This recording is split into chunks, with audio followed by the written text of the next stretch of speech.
So today I'm going to show you how to make this delicious moist pumpkin loaf cake, perfect for the fall season. Let's get started.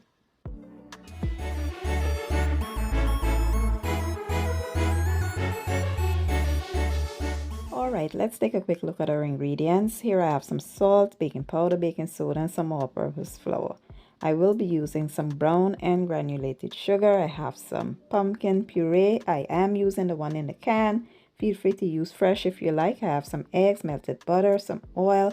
I will be using some almond extract for my eggs. And I have here some cinnamon, nutmeg, allspice, and some ground ginger. So the first thing you want to do is combine all of your dry ingredients. To the flour, baking powder, baking soda, and salt, I will add my spices, mix that well to combine and set aside. Next, I like to combine all of my wet ingredients, starting with the eggs. I added the almond extract to the eggs just to cut that raw taste. Mix that well, and then I came in with my oil, butter, mix that up a bit, and then I added my sugars. You want to give that a good mix. Make sure it's nicely dissolved, and then you want to come in with your pumpkin puree. Mix that well also to combine and set it aside.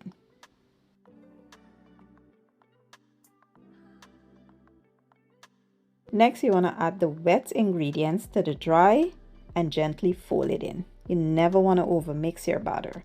So once that is well combined, I'll show you guys what's next.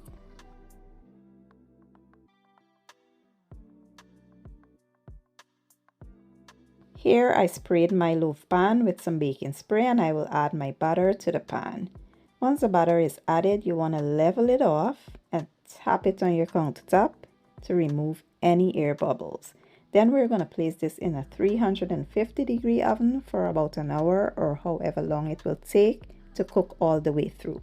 Once you stick a skewer in the middle and it comes out clean, that's how you know it is done. After an hour, this is how it was looking.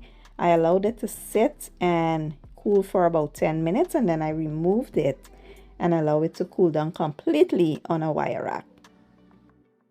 Now let's make a quick glaze. Here I have some powdered sugar or icing sugar, and I did reserve a little of that pumpkin puree, and I will add some heavy whipping cream. If you want to use milk here, feel free to do so.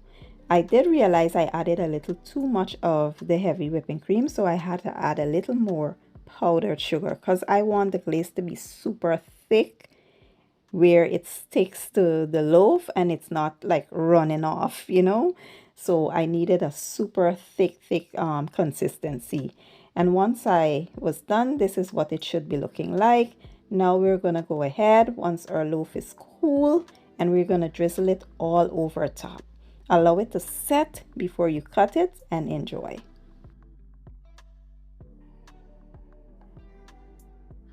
And here you have it, my version of the most delicious pumpkin loaf cake. When I tell you this was amazing, it's an understatement.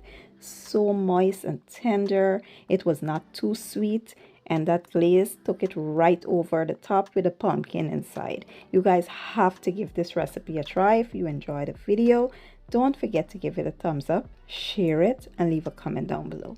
I will leave all my ingredients and measurements in the description or the caption, and I'll see you guys in my next one. Thank you for watching and enjoy.